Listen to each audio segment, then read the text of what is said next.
നിസാര വരുമാനക്കാരനായ പ്രകാശൻ കൊട്ടാരം പോലുള്ള ഒരു വീടല്ലേ വെച്ചിട്ടിരിക്കുന്നത്. ആ വീട് മാത്രം പരിശോധിക്കാൻ കോടതിയോട് മാധവൻ നായർ പറഞ്ഞാ മതി.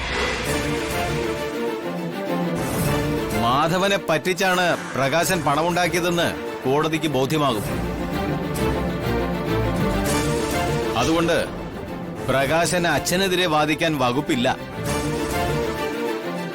എന്റെ വക്കീലെ, എനിക്ക് അച്ഛനെതിരെ പോരാടാനുള്ള ശക്തിയൊന്നുമില്ല.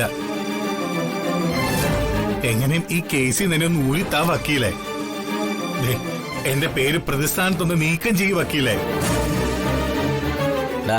വിട്ടിത്തം കാണിക്കല്ലേ. നമ്മൾ വക്കീലിന്റെ കയ്യില് അമ്മയുടെ പേരിൽ ഒരു കേസ് കൊടുത്തിട്ടില്ലേ? അമ്മ കോടതിയിൽ വരേണ്ട ഒരു സാഹചര്യം ഉണ്ടാക്കിയാൽ മതി.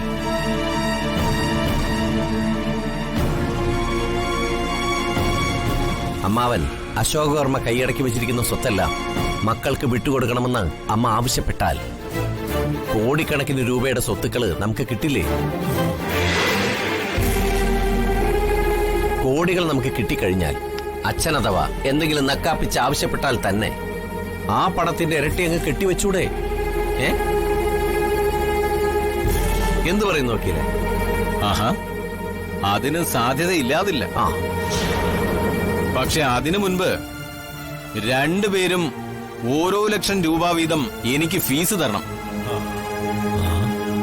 ഓരോ ലക്ഷം രൂപയോ? അശോകവർമ്മയ്ക്കെതിരെയുള്ള കേസ് ജയിക്കാൻ സാധ്യത വളരെ കൂടുതലാണ്. എനിക്ക് കേസ് വേണ്ട പോലെ പഠിക്കണ്ടേ, സമയം മെനക്കെടുത്തണ്ടേ? അതിന് ന്യായമായ ഫീസ് കിട്ടിയിരിക്കണം.